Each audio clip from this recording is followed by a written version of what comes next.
setting up down there, but they didn't let me. No, no, you gotta be up here. Yeah, and you set it. They don't let you on the floor. Sounds good. Yeah.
decisions. I know throughout the session they've worked very hard, and I thank you for them, not just for what they've done, but for who they are.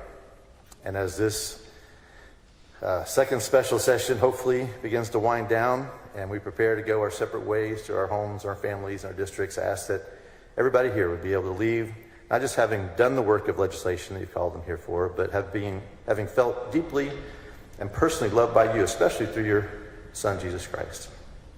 And may your love, the kind that serves, is patient and kind, that's not self-seeking, not easily angered, let that love be in their hearts and guide their steps today and in the days to come. In your Son, Jesus' name I pray. Amen. Thank you. Thank you, Pastor.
Members, we're ready to go to work. Senator Huffman. Chair recognizes Senator Huffman for a motion to not concur on House amendments to Senate Bill 5. Thank you, Mr. President. This time I move that the Senate refuse to concur with the House amendments to Senate Bill 5 and request the appointment of conferees to a conference committee. Senator Huffman moves Senate not concur on House amendments to Senate Bill 5 and request the appointment of conference committee. Any objection? Chair hears none. Any motions to instruct? The following conferees. Secretary will read the conferees. Conference Committee on Senate Bill 5. Chair, Senator Huffman.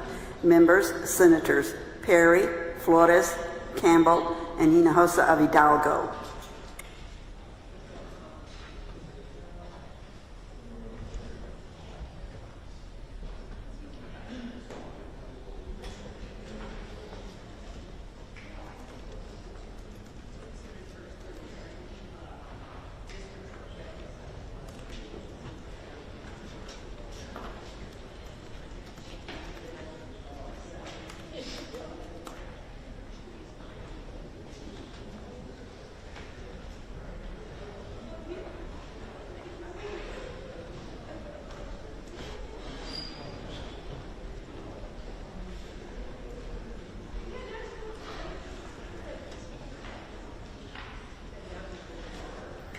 Senator King, you're recognized for a motion to suspend the regular order of business on House Bill 4. Thank you, Mr. President. Members, I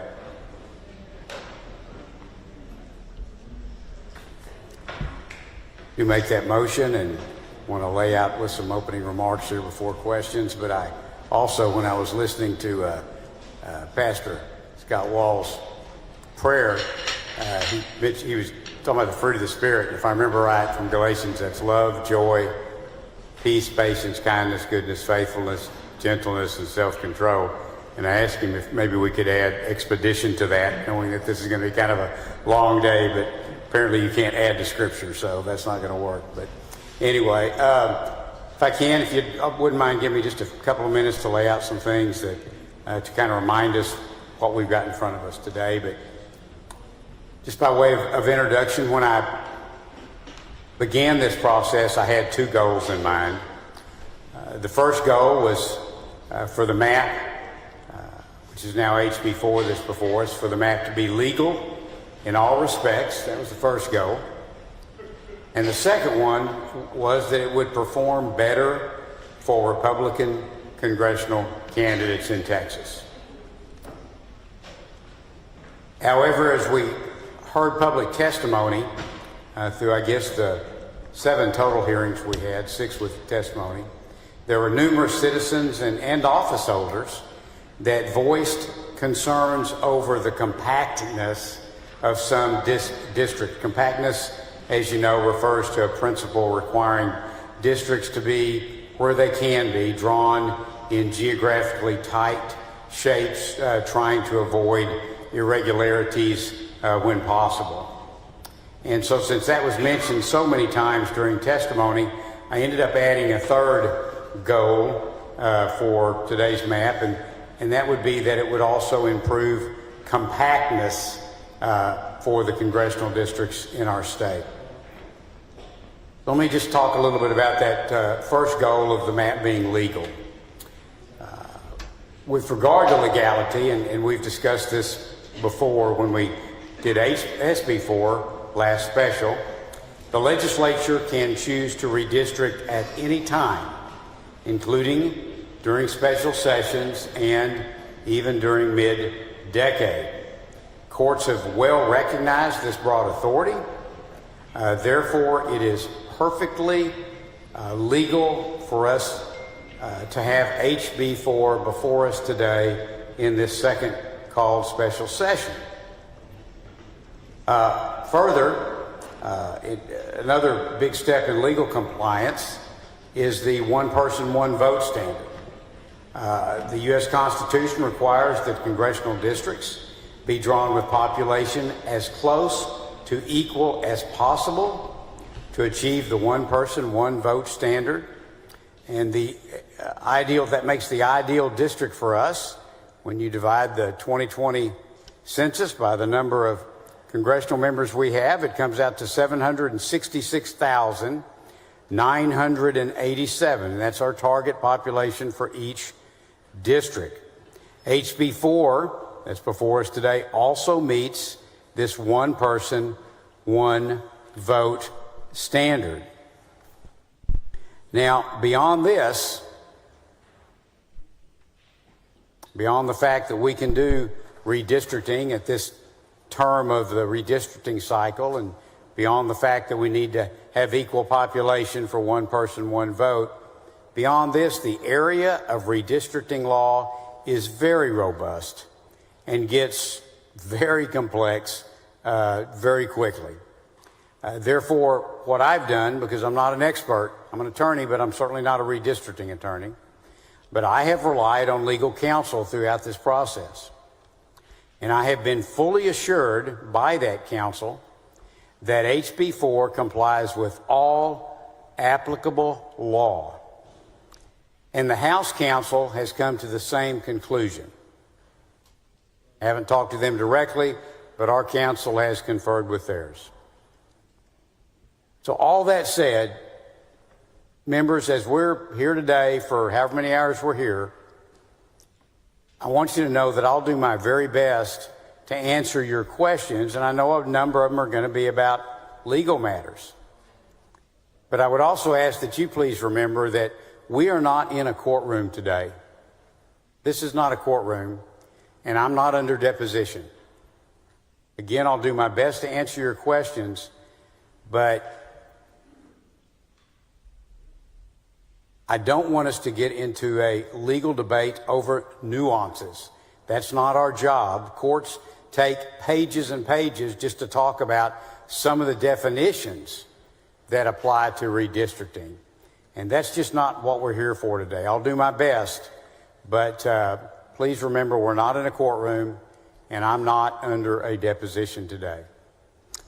So that's what I'd like to say about the legality of this map. Next, shifting to that second goal I mentioned of partisan performance, and that's what really everybody wants to talk about. And HB 4, I believe, should elect more Republicans to the U.S. Congress. But I'm here to tell you there are no guarantees. There are competitive districts in here now, more competitive than the current map. And I have no idea who's going to run for what office. And I have no idea which incumbents may decide to stay or leave, or if they'll decide to run for different districts. I just don't know. I believe this map is more competitive, but there are no guarantees that it elects more Republicans. I also want you to know, and I can't emphasize this enough, that I have not reviewed any racial data. In contrast to the complications that are involved with race-based redistricting, political performance is really a pretty easy map to draw, and it's absolutely permissible as a basis for drawing electoral districts. And this map is drawn based on political performance. I have not looked at any race data. Now, regarding the district lines in HB 4, I will tell you that nearly every one of the 38 Texas congressional districts' boundaries are modified, but they are modified, for the most part, with a few exceptions, in very minor ways. The most significant changes affect 5 districts, and I do believe those districts, due to the changes, will now lean Republican in political performance. Those 5 districts that now will lean Republican in political performance are CD9 Houston, CD28 in the RGV, CD32 in Dallas, CD34 in Coastal and South Texas, and CD35 in San Antonio.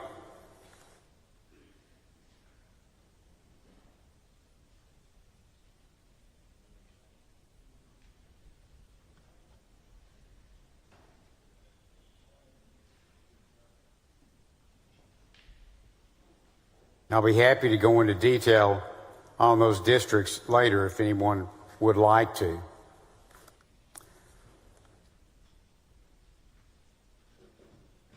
So I do believe that the map is legal. That's the first goal. I do believe it performs better for Republicans, which was the second goal. And the third one, which I mentioned didn't come up until we went through hearings and we started listening to people, is the issue of compactness. As I mentioned earlier, it was developed from these repeated comments in public testimony. In HB 4, which I believe we have made some significant improvements, the most improved district in terms of compactness is CD 35, and that's under both the REOC and the Paulsby-Popper measures of compactness, and those are formulas that are used in courtrooms across the United States to measure compactness. The most improved district under those measures is CD 35. The second most improved district would be CD 29. And also CD 9 is substantially improved under those measures.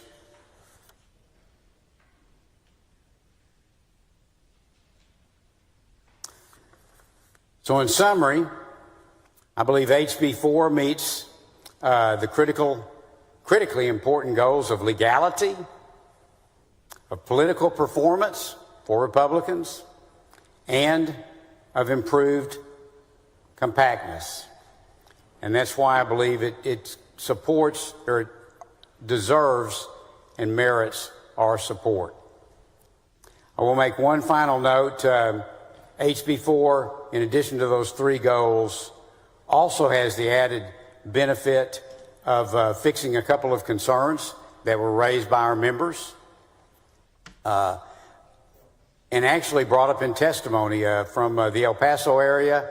Senator Blanco had mentioned concerns over Fort Bliss having been taken out in the previous map out of the CD16 in El Paso. There were also witnesses that testified when we had our West Texas focused hearing, witnesses from El Paso that brought that up as well. And so in response, Fort Bliss has been moved back, the critical part of it that they were concerned about, into CD16. And I'm glad we were able to help Senator Blanco and his constituents in that regard. Also, Senator Hall had raised concerns about Navarro County being divided for the first time. And the House actually fixed that as it was going through their process. So I'm glad we were able to make a couple of accommodations there. And with that, again, I would move to suspend the regular order of business. Senator Alvarado, what purpose? To ask the author some questions. Do you yield? Thank you, Mr. Chairman. We've had a lot of discussion about this bill in our hearings. Mr. Chairman, we've covered many topics on the floor, in committee hearings, so my questions today will be focused on the Houston districts and the changes to my home district, the current CD29.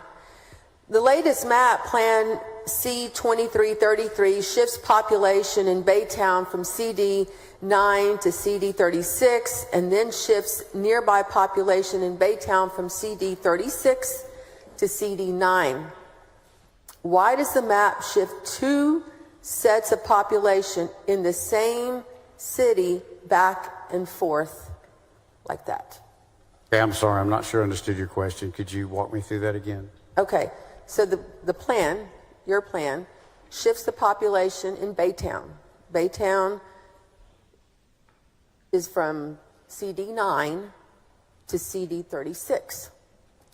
And then shifts some nearby population in Baytown from CD36 to CD9.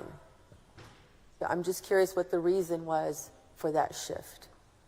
Well, the best answer that I can provide you is in CD9, of course, because of the way it's drawn today, it is more compact on the standard measures for compactness, but also the changes that were made in the greater Houston area were made for the purpose of improving partisan performance.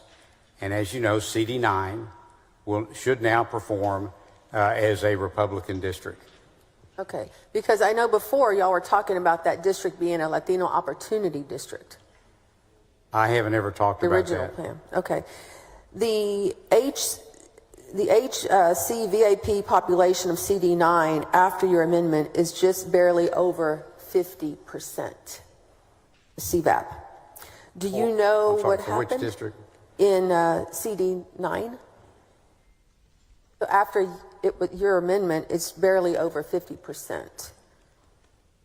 You know what drove that or how that happened? And you're referring to CVAP? Yes. Okay, of course, CVAP is citizen voting age population. CVAP is really not census data. This map is drawn, and the only way it can be legally drawn is on the 2020 census data. CVAP is an estimate that's done annually. It's considered very problematic for a lot of reasons. So typically in redistricting, it's not something that someone will want to rely on.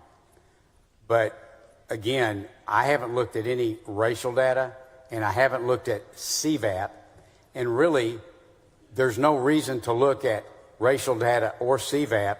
The simplest, easiest way to draw a map for political performance is to look at election data, at voting data with regard to Republican and Democrat votes. And when you do that, there's simply no need to look at racial data, and you certainly I don't think, want to look at something as unreliable as CVAP. So I haven't looked at CVAP. I couldn't tell you what it is, and I haven't looked at any racial data with regard to any of the districts in Texas. I have a hard time believing that you or anybody that had anything to do with the drawing of the map did not look at racial numbers, demographics. All I can tell you is, of course, I didn't draw the map.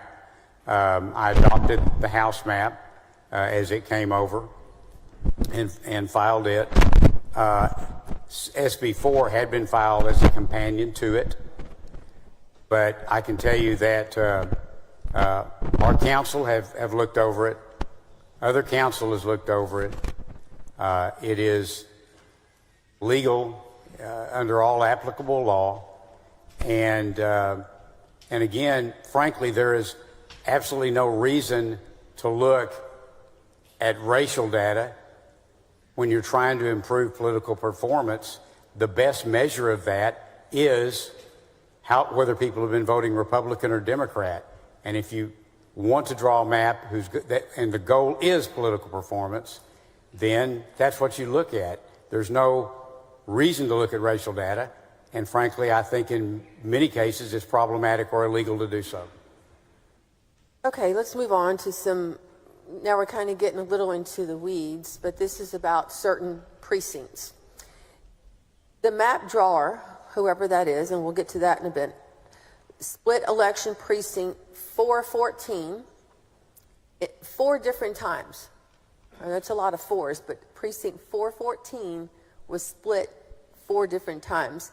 What was the purpose of carving up that precinct? You know, there's a dozen different ways you can draw when you get down to the minutia in a map, and I don't know why the House took that direction and their counsel in that. Again, when I looked at the House map, it met my 3 goals of it being legal, of it improving political performance, and advancing compactness, and so I am recommending that the map to the Senate today. Okay. The map drawer, whoever he or she is, also split election precincts 533 and 386 in the same area. Do you have any idea what the purpose was for splitting those precincts? No, my answer would be the same. When you get down to that nuance level, it would be the same as the previous one. Okay. Let's talk about the origin of the map before changes to the C2333. You said that you worked on the House map. I'm sorry, you said that you took the House map and filed it because it met your goals and had stalled in the House. All right, so you've stated what your goals were. What data did you look at to confirm that the House plan met your goals? all right, so are you asking about, I mean, HB4 is the only thing before us today, and that's what you're referring Yes. to? All right. So I reviewed some of the political performance stats that were provided to me myself, I consulted with our legal counsel, and I mean, it's very clear as you review the map and you look at, and I can, you know, particularly those 5 districts, if you want, we can talk about how in the last election and previous elections that district would perform if it was drawn today. That's very easy information for anyone to get. Okay, but in terms of drawing the map, you don't have any more details on how and why the map was drawn as it was because Rep. Hunter handled it on the floor?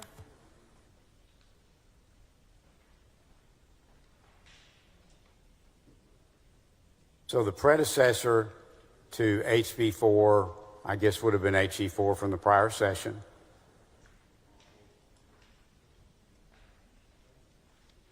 The House made some changes, primarily in CD9, El Paso, CD16, and then in the Navarro area. I can't think what district number that is. I don't know exactly what they did, whether Ledge Council redrew that for the House. I don't know whether they had outside counsel do it. All I can tell you is that I found out about it Monday when everybody else did. I looked over it. I didn't object to the changes and went ahead and filed SB4 as its companion. Okay. But SB4 did not reflect those new changes.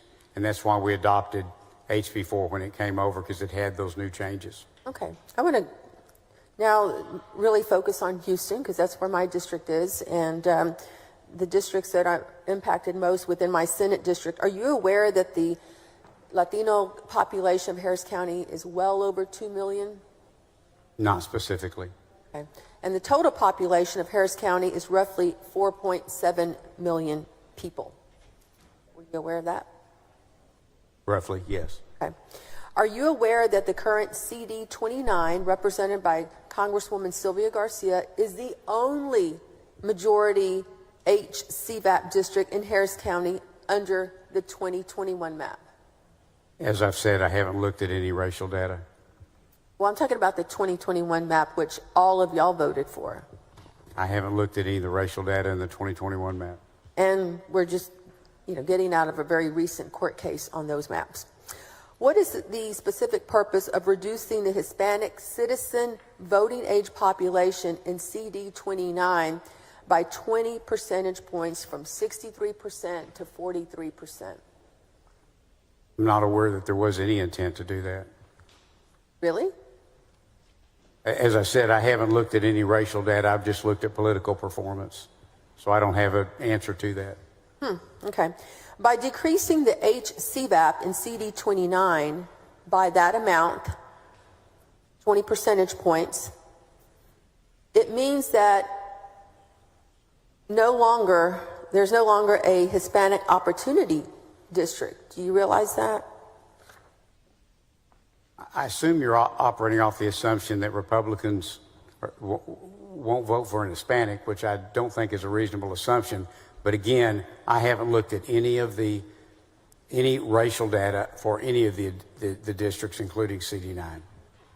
Can you explain how the DOJ letter, which incorrectly referred to Congressional District 29 as a coalition district, relates to the changes that we see in the current proposed CD 29? I don't think it had any impact on it. I personally didn't pay any attention or give any attention to the DOJ letter. For one, it was not addressed to the Senate. It wasn't addressed to me. It wasn't addressed to the House. It wasn't addressed to the legislature. It was addressed to the governor, and it was addressed to the Attorney General. My understanding is the Attorney General filed a response to it in the El Paso trial court, a 3-judge panel. They've already made a ruling on that. I presume that the governor has made some response, although I'm not aware of it. But I didn't take the letter into consideration because it was not addressed to us. I haven't talked to anyone at the DOJ. I have not talked to anyone at the White House regarding this map. Well, we talked a lot about that letter to the point that we did invite Ms. Harmeet Dillon to the hearing. We still did not get a response. Is that correct? We sent an invitation that if she wished to testify, we invited her, and to date, I have not received any response. In fact, some of us on the committee voted for a motion to subpoena Ms. Dillon. Is that correct? There was a motion, I believe by you or Senator Miles, and it was voted down by the committee, but we did issue an invitation instead. Okay. Well, I had a lot of issues with that letter. One is that she referred to CD 29 as a coalition district, and it's not. It never was created. It was created as a Latino opportunity district in the early 1990s. How does that relate to the changes that we see now in the current proposed CD 29? I haven't tried to analyze the HB4 against that letter, but I'm not aware of any correlation. Okay. Can you explain the overall purpose behind the changes to Congressional District 29? For example, removing the Latino neighborhoods of Denver Harbor and Magnolia Park? No, I can just tell you that the changes that were made for the primary purpose of producing a legal map and one that would perform better for Republicans. Before undertaking these changes to CD 29, did you consider the district to be required or protected by the Voting Rights Act for Latino voters? I had come to no conclusion about that. Do you consider that this new version of CD 29 to be required under the Voting Rights Act? I have no position on that. Do you believe that this new version of CD 29 offers Latino voters the same opportunity to elect their preferred candidate when compared to the current CD 29? Again, and I don't know any other way to say it, I have not looked at any racial data, so I don't have any answers to any questions involving racial data, racial voting performance, any of those type discussions. The proposed plan pushes much of the former CD 29 into the new CD 9, my home, my house, bringing the HCVAP of CD 9 to barely over 50%. Correct? Again, I don't know. I haven't looked at the CVAP. Do you believe that a community that makes up almost half of a county's population should be able to elect their candidate of choice for Congress? I hope that everybody has the opportunity to elect their candidate of choice. But with regard to CD9, I believe it is now going to be Republican leaning. Do you believe that a community that makes up almost half of a county's population in a county that is big enough for 6 congressional districts is adequately represented by 1 seat? I'm sorry, could you repeat that? Do you believe that a community that makes up almost half a county's population, meaning the Latino community, in a county that is big enough to hold 6 congressional districts is adequately represented by 1 seat? I presume under one person, one vote, if they have the ideal number of 766 odd number in population, that's at law adequately represented. Okay. Isn't it true that in the pending case challenging the state's 2021 maps, Latino voters argued that the state violated the Voting Rights Act by failing to create a new Hispanic Opportunity District in Harris County? You know, I haven't read all the pleadings. I've just generally kept up with that case.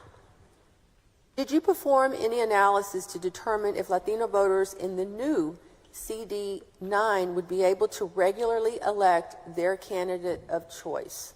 I instructed our council at every map we have looked at to analyze it to make sure that it complies with all constitutional law and obviously with the Voting Rights Act as well. And I've been assured that this map meets all applicable legal requirements. Why did you decide to move a large portion of the current CD29 into this newly proposed CD9? I didn't make that decision. I decided to adopt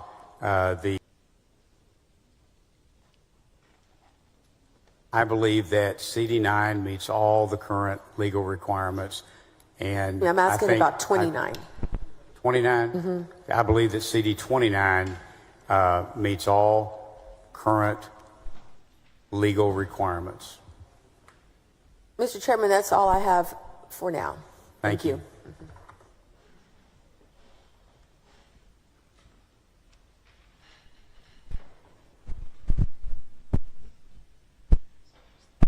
Senator Zaffarini, for what purpose? To ask questions, Mr. President, but may I yield to Senator Menendez? Yes. Thank you. Senator Menendez, what purpose? Mr. President, ask questions of the author. Do you yield? Absolutely. Thank you, Mr. President. Thank you, Senator King.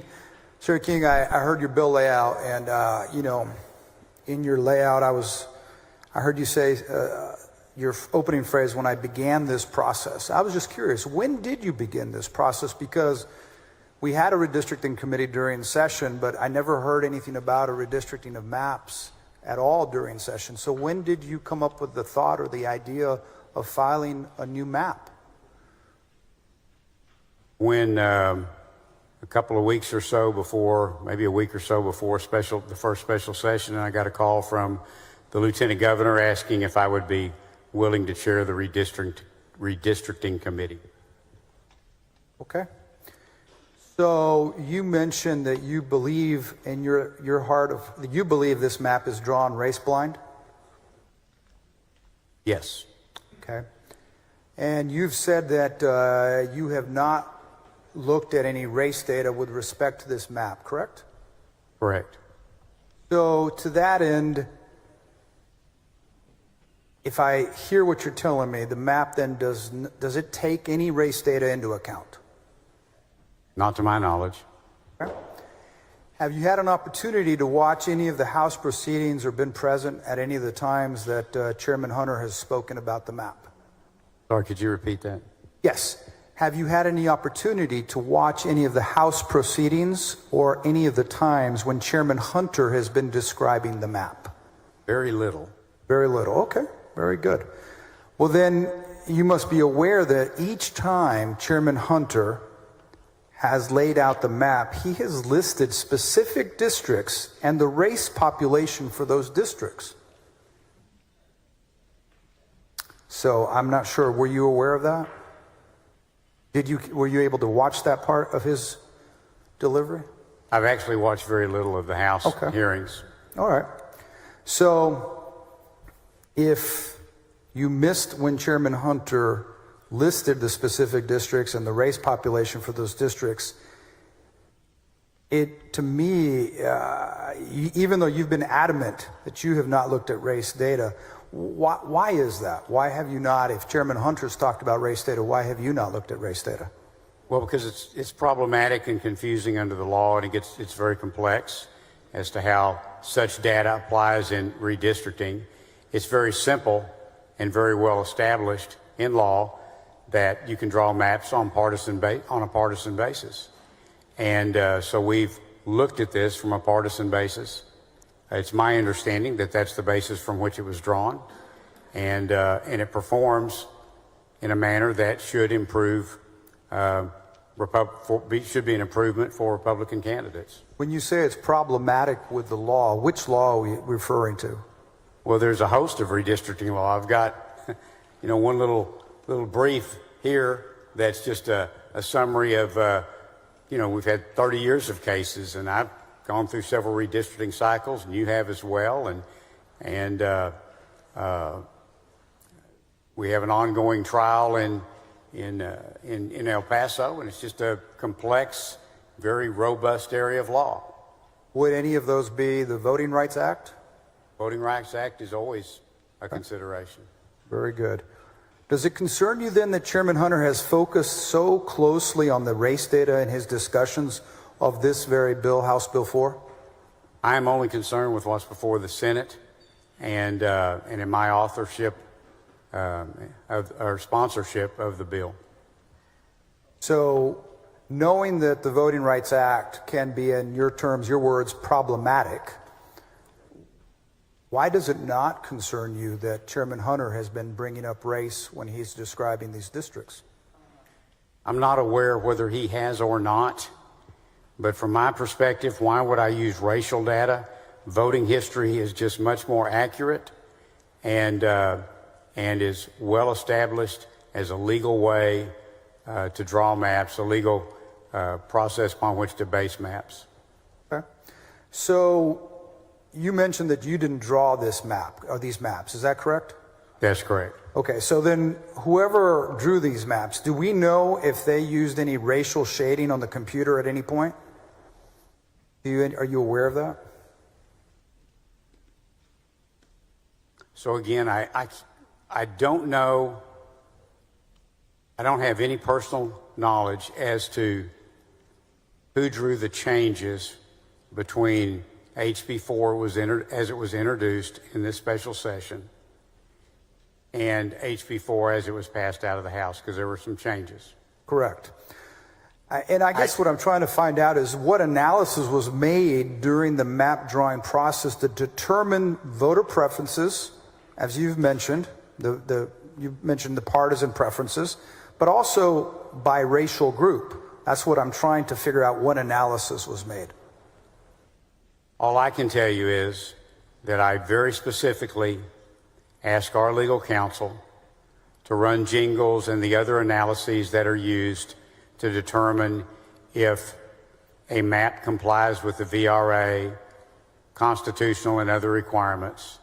And I have been well assured that this map complies with the VRA in all respects, as well as all other applicable law.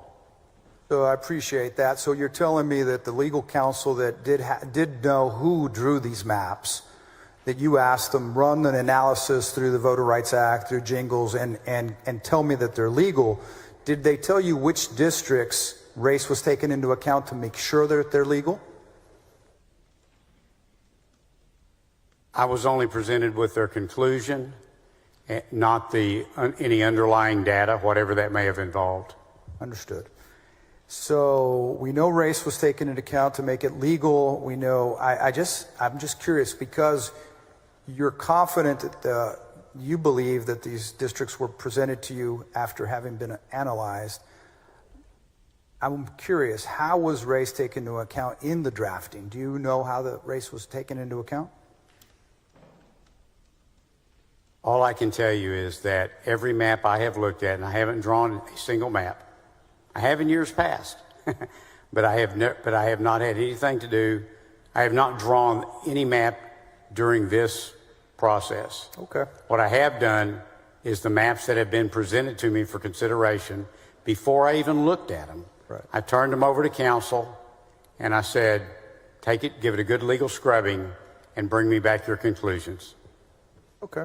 So the current existing congressional maps, the ones that were drawn in 2021, did you consider districts that were currently protected by the Voting Rights Act when this new map was drawn? Did you say, hey, these are protected, make sure they stay protected when the drawing of this map? Did y'all ask that? My instructions were that I would not bring a map before the committee, and certainly not before this body, until I was told that it was legal in all respects. Do you believe that there's racially polarized voting in Texas? I'm not sure I'm even qualified to comment on that. I'm familiar with some of the prior case determinations that have been made in previous years. I don't know what the state of voting is today. I just know that the map that is before us today is legal with regard to the VRA and other applicable law. Did you do any analysis or review of whether voting is racially polarized in Texas before, during, or after the drawing of this map? I have not personally done any analysis. Okay. Do you know which districts in this new map, in the map that you've laid before us in this Plan C2333, you know which districts are located in areas that have any polarized voting, racially polarized voting? I think the map speaks for itself in terms of its geographic boundaries. I have not personally made any analysis that you've referenced. All I can tell you is that I have been assured that this map does not violate the VRA or any other applicable law. What analysis of Latino voters' preferences were conducted before drafting any of the districts in this plan? Well, I'm confident for each district there was a jingles type analysis. There are other things that are done, regression analysis and others. I'm not familiar with all of those. What I did, because I'm not an expert on either the statistician side or the legal side, was I hired a law firm, engaged a law firm that has decades of experience and that I could have a lot of confidence in. And I asked them to scrub each map I considered beforehand. You mentioned they presented you a report, that they said that they presented you a report because you asked them to make sure to scrub it using jingles, Voters' Rights Act. Do you know what elections they looked at? Not specifically. I just made sure that I have the highest confidence that they did a very thorough analysis. Do you know what kind of election analysis they conducted? Not specifically. Last two questions. Which Latino majority districts in the 2021 maps, the ones we currently have today, do you consider to be protected under the Voter Rights Act? I don't have an opinion on that. You don't know which ones are currently protected so that you can make sure these are legal? Again, I have intentionally not looked at any racial data. I've tried to just focus on political performance. Okay.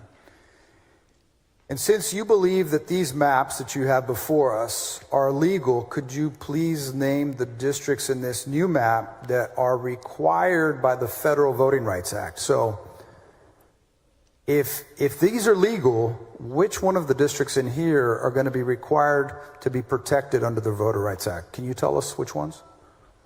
No. So I'm sorry, this is my last question. You mentioned that this is a compact, improves compactness, right? Yes. And as I look at this, it strikes me as odd, and I wonder why, if you could tell me why. Almost all of it seems that many of the rural districts are somewhat uniformly in shape, but when you get to the urban districts of Bear and Tarrant and Dallas and Travis, they seem to be, and Harris for sure, they seem to be carved up. As you look at the colors, they look like a bowl of something you'd get at Chipotle or something. They're just, why is it that Travis has got districts that you said compact, but yet you go from Travis down to the coast to Aransas Pass? How is that compact? Well, within the urban areas, it's generally a factor of population density. Population density. And what? Let me finish. I'm sorry, go ahead. It also gets into efforts to try to, where you can, hold communities of interest together. And of course, contiguity, every district has to continue, they can't be broken.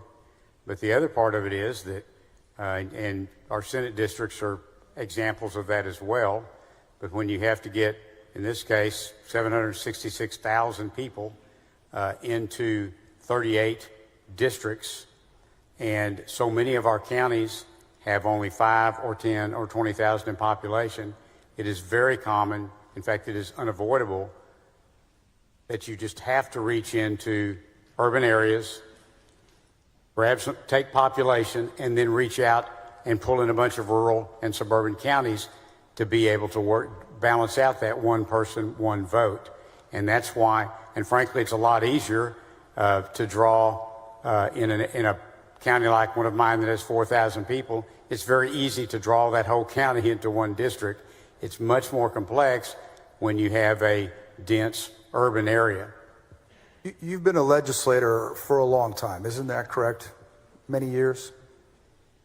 This I guess, is my 27th. 27 years. And so we've been through redistricting many times. You mentioned that, correct, right? Yes, you and I both. And isn't it true, because through all of the districting, that the overwhelming majority of racial minorities live in these same urban counties that you've cut up in little strips in this map?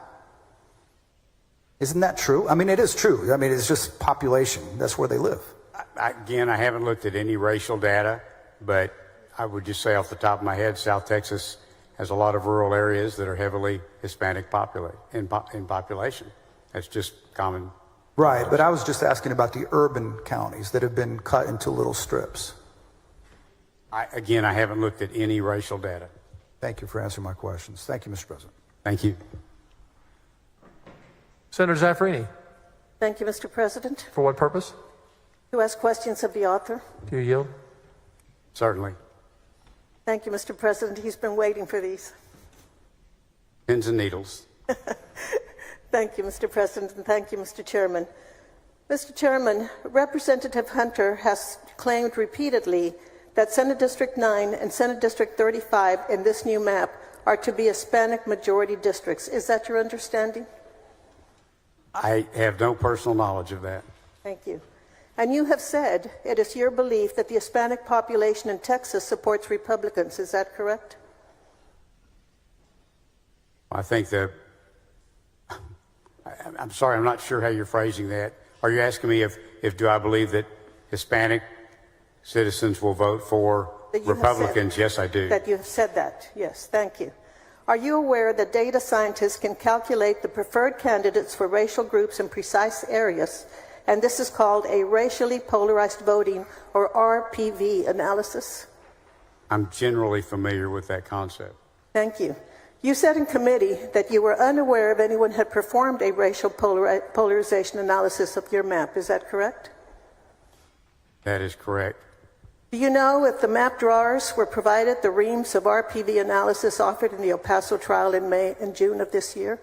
And let me qualify that last answer, if I could, a little bit, Certainly. please. Again, as I said earlier, I'm not a redistricting expert, and I'm not on the law or on the statistical side. I employed a law firm as counsel that has decades of experience, and my direction to them was look at this map, take whatever analysis steps are necessary, and let me know if it complies with all applicable parts of the law, and also will it perform the way I hope it will politically. And they brought those conclusions back to me. So I don't know the specific steps they took, but I'm very confident that they took all necessary steps to make those determinations. Thank you. Do you know if those map drawers were provided the reams of RPV analysis offered in the El Paso trial in May and June?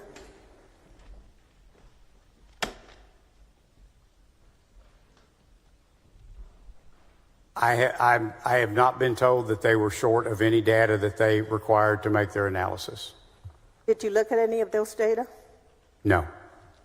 Have the map drawers or anyone else, as far as you know, done an RPV analysis of any mapping proposal filed during these two special sessions? Not during the trial, but during these two special sessions.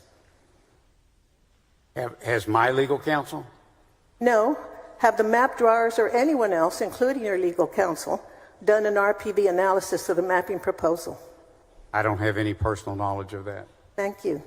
Are you aware that a majority of the Hispanic population that your map includes in CD 9 and CD 35 prefers Democrats in elections? Again, I haven't looked at any racial data, but I can tell you the way the districts are drawn, specifically CD 9, it should perform competitively for Republicans. Thank you. Have you seen the data analysis performed by some data scientists at UCLA on your map? My staff provided yours with a copy of it. No, I haven't. Thank you. For example, in your new CD9, 61.99% of the Hispanic population voted for Harris for president. Were you aware of that? No. For example, in your CD35, 64.73% of the Hispanic population also voted for Harris for president. Were you aware of that? No. Thank you. Based on the map data, you can clearly see that these two districts will elect Republicans, and the only race or ethnic group in these districts that support Republicans are white, non-Hispanic voters. Regarding specifically Central Texas, what is the specific purpose of creating Senate Congressional District 35, representative by Greg Casar, with an Hispanic citizen voting age population of 51.6%? I can't speak to the minority representation, but the purpose in drawing the district as it is was to improve political performance for the Texas congressional delegations. Did you create Congressional District 35 with an Hispanic citizen voting age population of 51.6% to comply with the Voting Rights Act? I haven't looked at CVAP. Thank you. What role did the metric of Hispanic citizen voting age population play in the creation of this new version of CD 35? All I can tell you is that the map meets all legal requirements under the VRA and should perform better for Republicans. Thank you. What is the overall purpose in the changes to CD 35, such as specifically removing from it Southeast Austin and nearby I-35 corridor cities such as Kyle and Buda? Again, there's always a dozen ways to draw districts, particularly if you're doing them from a political performance perspective. I assume that that was done either to improve that political performance or possibly to round out population or possibly to hold communities of interest together. Well, before undertaking those changes to CD 35, did you consider the district to be required or protected by the Voting Rights Act for Hispanic voters?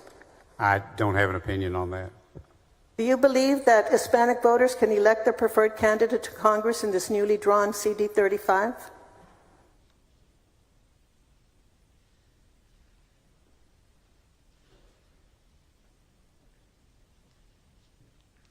You'll give me just a second. Sure. Have all day.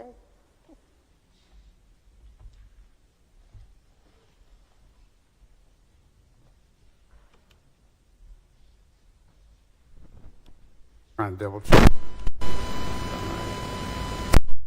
Certainly. I guess all I can tell you is I believe that CD 35, as drawn in HB 4 that's before us today, will lean Republican. Thank you. Do you consider this newly drawn CD 35 to be a replacement for the current CD 35 under the Voting Rights Act? You know, actually, the numbers that designate CDs are kind of irrelevant. I used to be in a House district, and then we did redistricting, and I didn't move, and nothing changed, and I just had a new number. And so I'm not sure that one number, I think the boundaries are what matter, not the numbers. Thank you. Are you aware, Senator King, that there are historic Black and Hispanic neighborhoods in East Austin? Yes. Are you aware that there are also deeply rooted and rapidly growing Hispanic communities in nearby Hays County? I know we have rapidly expanding Hispanic communities across Texas. Thank you. In your proposed map, these communities have been moved from CD 35 with the City of Austin to the newly drawn CD 27, which stretches through sparsely populated rural counties like Austin and Wharton, all the way to the coast, 170 miles away, through Matagorda and down to part of Nueces County. Is that correct? Of course, the map kind of speaks for itself and what the geography is of that district. But again, we have in our current map and in probably every redistricting map ever drawn in Texas history, we have very vast districts because we have very dispersed population. So then what was the purpose, Senator King, in this proposed map of moving these communities in East Austin and Hays County from nearby Austin into the communities with Port Aransas 200 miles away? Specifically, what was that purpose? Well, it could have been a number of things. Again, all I have looked at is to make sure the map is legal, which of course does take into consideration communities of interest and other traditional redistricting criteria. But you can draw a map in many ways. And I'm not sure I follow. Are you suggesting that moving those communities out of one district into another somehow in some way violated some aspect of redistricting law? Could you explain to us how the dramatic changes in Congressional District 35 would impact specifically the Hispanic population? And 35, of course, is represented by Greg Kassar. I haven't looked at any racial data, so I wouldn't have that information. I can tell you that that district will lean Republican in voting performance. Thank you. The communities in East Austin that are now connected with Port Aransas used to be in CD 35. Is that correct? I'll take your word for that. I don't have the old map in front of me. Thank you. Instead of including these communities along the I-35 corridor, the proposed CD 35 extends east into Karnes County. Is that correct? Yes. So what was the purpose of replacing these communities in East Austin with communities in Wilson and Karnes County? The purpose was to draw a map that was legal under all applicable law and that performed better for Republicans and that created or improved compactness in some districts. And how were these decisions made, Senator King?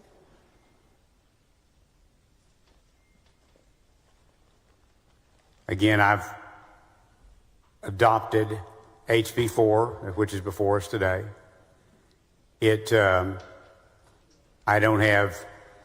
I wasn't there participating in the map drawing process. What I can tell you today, though, is that this map is legal. It performs better for Republicans. It improves compactness. And it is, I believe, a good map for the Senate to vote out. Thank you. Did you or the map drawer at any time perform an analysis to determine if Hispanic voters in the current CD35 were able to elect a candidate of their choice in most elections? I'm confident that our council reviewed all appropriate data and made all appropriate analysis to make sure that the map would be legal in all respects. Did you or the map drawer perform any analysis to determine if Hispanic voters in the current CD28 were able to elect a candidate of their choice in most elections? Again, it would be the same answer. Thank you. The ultimate result of your changes in Central Texas is to pair Greg Casar with Lloyd Doggett in a majority Anglo district. Is that correct? The objective was to create more or better performing districts from a Republican perspective. But it's correct that the ultimate result is to pair those two, correct?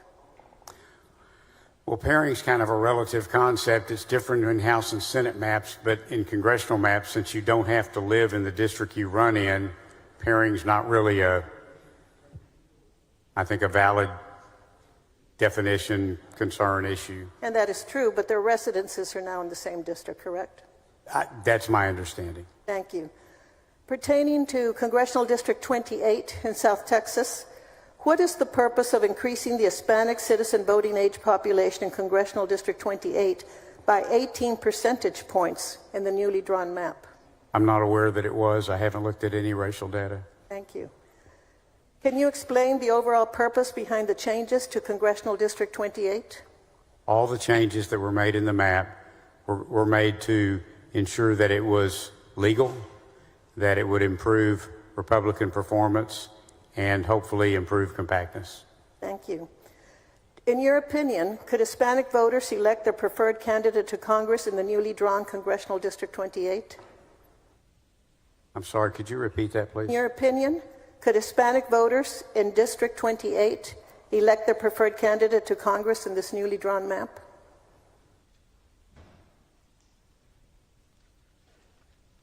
I really don't have an opinion about that. I believe that every voter in the state of Texas will have the opportunity to cast their vote for the candidate in their district. Now, at the risk of getting a little too personal, why would you separate Webb County, which includes my hometown, Laredo, from Bexar County, with which we have an historic relationship and wonderful community of interest, and attach it instead to Hidalgo County, home of the city of McAllen, when everyone in the area knows that the city of Laredo and the city of McAllen have a competitive relationship? There was nothing personal about it. Thank you. But do you know why it was done? Again, it was done for the objectives of increasing political performance for Republican candidates and nothing else. Thank you. Again, continuing in South Texas, specifically Congressional District 15, under the current plan, all of Karnes County, which is in my senatorial district, is in Congressional District 15. Is that correct? I'm not looking at the map, but I certainly take your word for it. Thank you. And your proposed plan replaces Karnes County with all of DeWitt and Lavaca counties. Is that correct? If the map says what it says, yes. Thank you. Are you aware, Senator King, that Karnes County is 52.6% Hispanic according to the 2020 census, whereas DeWitt County is 34.8% and Lavaca County is 19.4% Hispanic? Again, I haven't looked at any racial data. Thank you. What was the purpose of taking a more heavily Latino county out of Congressional District 15 and putting it in a less heavily Hispanic county? The purpose of all the district changes, the intent of all district changes, were to make sure that we had a legal map, one that performed better for Republicans and hopefully improved compactness in some districts. Thank you. Did the DOJ letter in any way refer to South Texas regarding the redistricting need?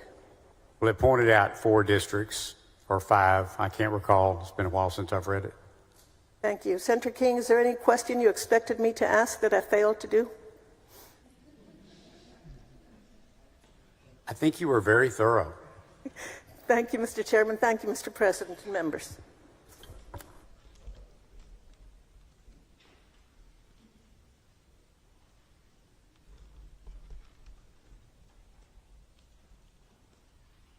Senator Hinojosa, for what purpose? Well, Senator King, yield for questions. Do you yield? Yes, certainly. You're recognized. Thank you, Mr. President. Senator King, I tried to not repeat questions, but as you know, some of the questions will overlap with previous questions. Regarding the 2021 redistricting map, that's Plan C-2193, you have stated that the map was drawn to protect incumbents and that race was not a factor. So is the 2021 redistricting map legal? Is it constitutional? You're referring to the 2021 map that's Correct. the map for Texas today? My understanding at the time I voted for it was that it was a legal map. Do you think it's legal and constitutional now? As far as I know. Okay. On July 7th, the Department of Justice sent a letter to Governor Abbott and Attorney General Paxton stating that 4 congressional districts in the 2021 map, that's Congressional District 9, 18, 29, and 33, were unconstitutional racial gerrymandering. Do you agree with the DOJ's conclusion in the letter? No, I believed at the time I voted for the map that it was a legal map. And again, I really didn't take the DOJ's letter into consideration. But you have read the letter, have you not? Oh, yes. So do you agree with the conclusion stated in the DOJ letter? There was nothing in the letter that compelled me to believe that its conclusions were accurate. Over the last 4 years, the state has argued in court that the 2021 map did not draw minority coalition districts to address racial disparities because it draws race blind. In other words, race was not considered at all. Do you agree with the DOJ conclusion that minority coalition districts violate the Voting Rights Act of 1965? My understanding of the current map we have today, and my understanding of it at the time I voted for it, was that it was a legal map under all applicable law, and I would assume it remains so today. So you don't think that coalition districts are unconstitutional, do you? Well, of course, we've had a new court case that dealt with that, but again, with regard to the map that's before us today, I believe that it is, I believe from competent sources that it is legal in all respects. But by your answers, I assume and conclude that you do believe that coalition districts as drawn in 2021 are constitutional. No, I'm not saying that. I'm just saying I believe that the map that I voted for in 2021, I had confidence in it from the testimony I heard and the people that were authoring it and sponsoring it, that it was legal in all respects. Okay, would it be yes, you think it's constitutional to have coalition districts? You know, I really respectfully don't want to get into discussions. I know we just had a recent case on that out of the Fifth Circuit. I really don't want to get into the nuances of redistricting law. I probably generally understand it the way you generally understand it. I did this map that's before us today, and I believe it is legal in all respects. Legal in all respects. Well, my questions were on the 2021 map. But let me ask you about House Bill 4. how many minority coalition districts does Texas have under the 2021 map? Under the 2021 map? Correct. Again, in terms of relevance, we're not on the 2021 map. We're on CD4, respectfully, that's before us today. Well, it does change some of the coalition districts in the 2021 map, and I think it's very important and relevant to House Bill 4 as drawn. Would you agree there were 9 coalition districts on the 2021 map? Congressional District 7, 9, 18, 22, 27, 30, 32, and 33, and 35. Are you familiar with that? You know, I just intentionally drawing coalition districts requires looking at racial data. I haven't looked at any racial data with regard to this map. I know that the Petaway decision said that Section 2 does not recognize coalition districts. Beyond that, I think those are more discussions for the courtroom. Well, question is, under House Bill 4, did you leave any minority coalition districts in the map? Again, to answer that, I would have had to look at racial data, and I have not looked at any racial data. Well, do you think that the DOJ letter of July 7th did research and looked at racial data to make and come to the conclusion that coalition districts are made up by 2 or more minority groups, were unconstitutional? I have no personal knowledge of any of the underlying data that went into the DOJ's conclusions. Well, common sense, how would you find out what the racial makeup was without doing research and targeting those districts? My understanding, if you're going to determine if something's a coalition district, you have to take into consideration racial data. So my presumption would be that the DOJ letter had some underlying data that they were looking at. Whether they properly assessed it or not, I don't know. I don't know anything more about the letter than what you know about it from reading it on its face value. Well, do you think it was an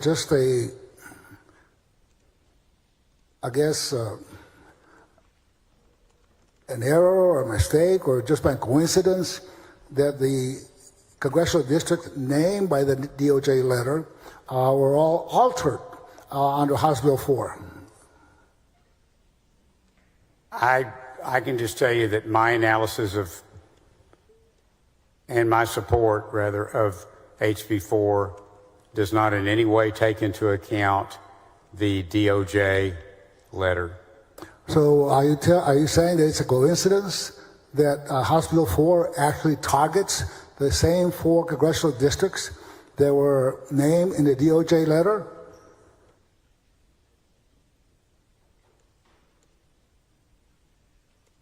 I don't have any opinion on that at all. I can just tell you that to my knowledge, it was not taken into consideration. There are 3 white Democrats in Texas congressional delegation and 10 minority Democrats. Yet 4 out of the 5 incumbents targeted for elimination in this map, House Bill 4, are minorities. Why did this map only seek to eliminate seats held by minority Democrat members? Again, I haven't looked at any racial data. I have no idea who might run for office as a candidate, and I have no idea who may be elected. These are, in fact, frankly, these are going to be very competitive. These 5 districts are going to be very competitive. So do you think, well, you said you didn't draw the map, correct? That's correct. I did not physically draw the map. So you just picked up a map drawn by somebody. The map was drawn by somebody, that's correct. And that somebody could have taken racial data into consideration in drawing House Bill 4. All I can tell you is that I don't really have any personal knowledge of the inner workings that went into who participated in drawing the maps. I mean, I know some of the people that are involved in it, but I don't know the interworkings, what they did, how they did it. All I know is that when I saw the House bill that was filed, I asked our council to review it. They have assured me that it meets all legal requirements and that it will also perform better politically for Republican candidates, and that's why I'm supporting it. Well, I know you're familiar with House Bill 4 and the 2021 map. We have, under present law, 9 coalition districts, 1 minority majority out of the 9. Your map, House Bill 4, eliminates 5 of those congressional districts and reduces that to 4. Are you aware of that? Again, I haven't looked at any racial data. Well, I think it's important to at least look to make sure, as you said, that this House Bill 4 is in compliance with the Voting Rights Act and the 14th Amendment of the United States Constitution. Don't you think so? Absolutely, and that's why I made sure that we had a hard time actually finding the right counsel that I could have a lot of confidence in, and I have a very high level of confidence in their conclusion. And then I'll just on the, seems like this House Bill 4 came about because of the DOJ letter who relies on the Petaway versus Galveston County decision by the Fifth Circuit. In that letter, it really misinterprets the decision. And nowhere in that decision does it say that we need to do away with coalition districts. Does it? So my general understanding of Petaway is that the Fifth Circuit held that Section 2 doesn't apply to coalition districts. But to analyze that and determine that, you have to look at racial data, and I have not looked at any racial data. Well, would you agree that the decision was really a narrow decision based on coalition districts not being able to claim dilution under Section 2 of the Voting Rights Act? I'm sorry, could you repeat that, please? Would you agree that the decision by the Fifth Circuit in Getaway versus Galveston was narrow in scope, in that the decision that was made only talked about coalition districts could not file a claim of dilution under Section 2 of the Voting Rights Act? I'm just generally familiar with the case, so I don't have a specific opinion. So you're not familiar with the case itself? I'm sorry? You're not familiar with the case itself? No, I am familiar with it, but I'm not prepared to go into the detail that you're speaking of. Okay. Let's talk about communities of interest. Would you agree that the traditional districting principles that have historically been considered in drawing legislative districts have included compactness, contiguity, and the preservation of political subdivisions and communities of common interest? Would you agree with that? Those are some of the elements of traditional redistricting criteria, yes. And under your proposed map, Plan C2333, House Bill 4, are communities of common interest considered and protected? You know, I think communities of interest is kind of in the eye of the beholder. It certainly can be cities, it can be counties, it can be historic neighborhoods, it can be school districts, but of course, none of those align with one another.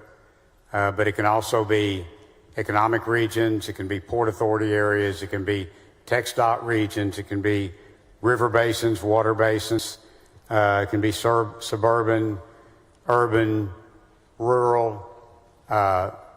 Communities of interest is really a term of art. It can apply to a lot of things. Well, in Hidalgo County, you split the county in half. You split McAllen under Congressional District 28 and Congressional District 15. You separate Edinburgh and McAllen, put the whole west side of the Hidalgo County in Congressional District 28, yet you split the University of Texas Rio Grande Valley and put it in Congressional District 34. Those are communities of interest. On top of that, the Far San Juan Alamo School District, which is one school district, is split in half. How do you justify that?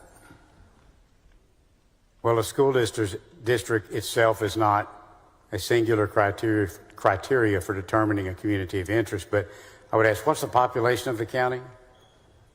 Hidalgo County probably is close to 1 million people. Okay. So, I'm not excited that Parker County is split. It didn't used to be.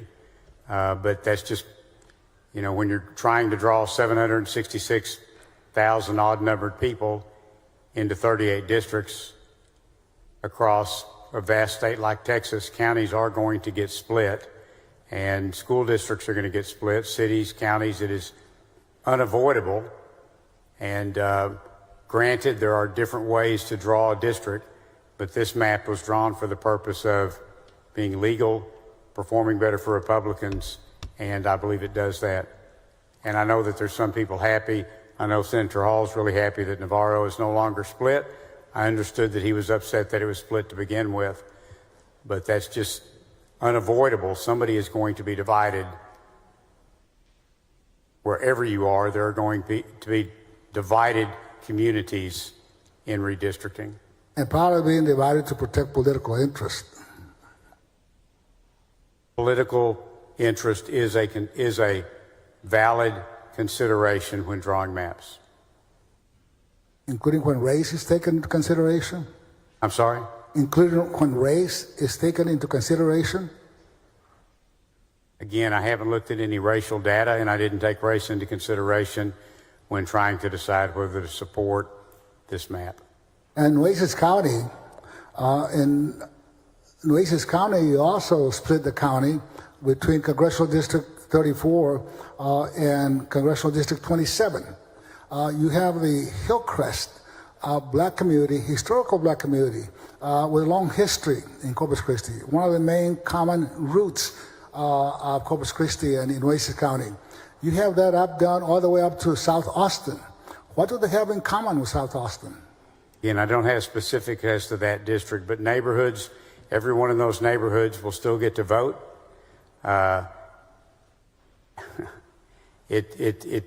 Again, communities of interest are always in the eye of the beholder, and whether someone lives on one side of the street and votes in one CD and on the other side of the street, somewhere lines are going to be made, and when you are making them for the purpose of trying to avoid any racial inequities or anything that you're doing, anything you do is going to create lines. And I don't have specific knowledge of that one, but I will also say that that neighborhoods under the current map, under any map we've ever drawn, neighborhoods are divided, school districts are divided, cities are divided. It just occurs. Communities of interest are a element of redistricting criteria, but they are not the only element. And I don't like the way some of my district is divided as well. I can tell you that I did not take any racial data into consideration in drawing this map, and to my knowledge, no one else did. Well, you also divide the port of Corpus Christi, which is #1 in the nation in exporting crude oil, from Texas A&M University, where they work very close together for purposes of increasing their economic impact on Nueces County. In addition to that, the refineries, which are very strong economic drivers in Nueces County. You even split the refineries. Half are in Congressional District 28, the other half are in Congressional District 27. Right. I'm sorry, Congressional District 34. Part is in Congressional District 34, and then the other part of the refineries are in Congressional District 27, Congressman McLeod. But I understand, but refineries don't vote. Hospitals don't vote. Other buildings don't vote. People vote. And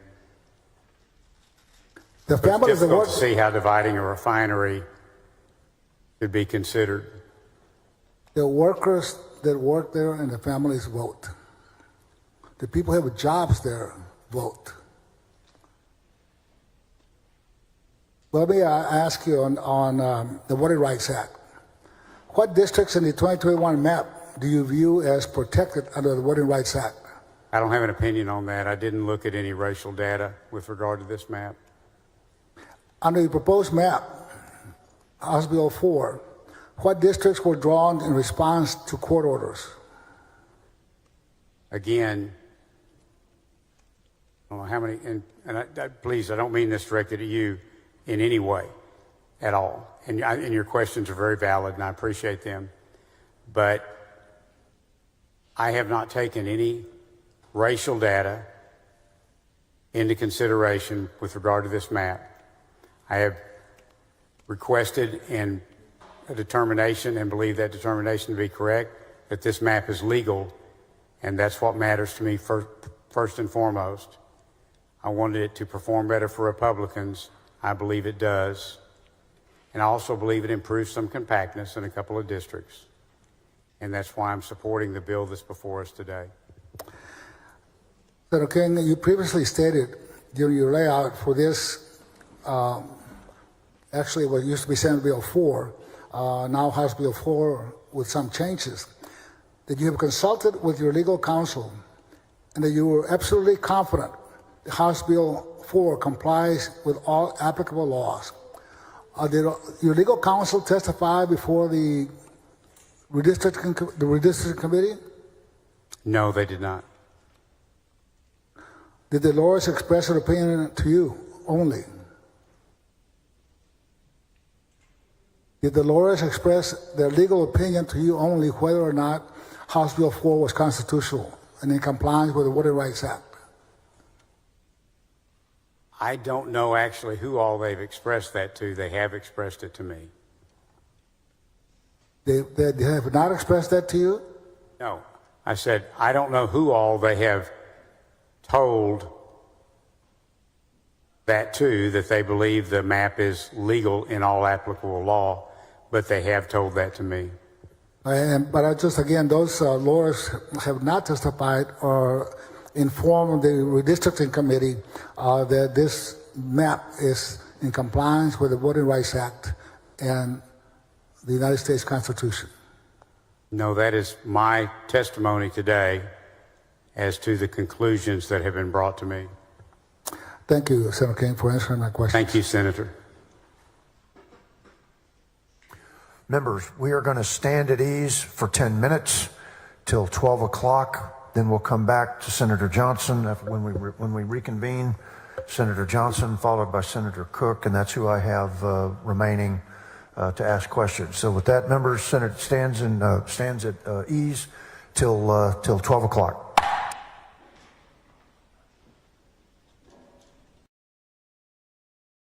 Distributing menus from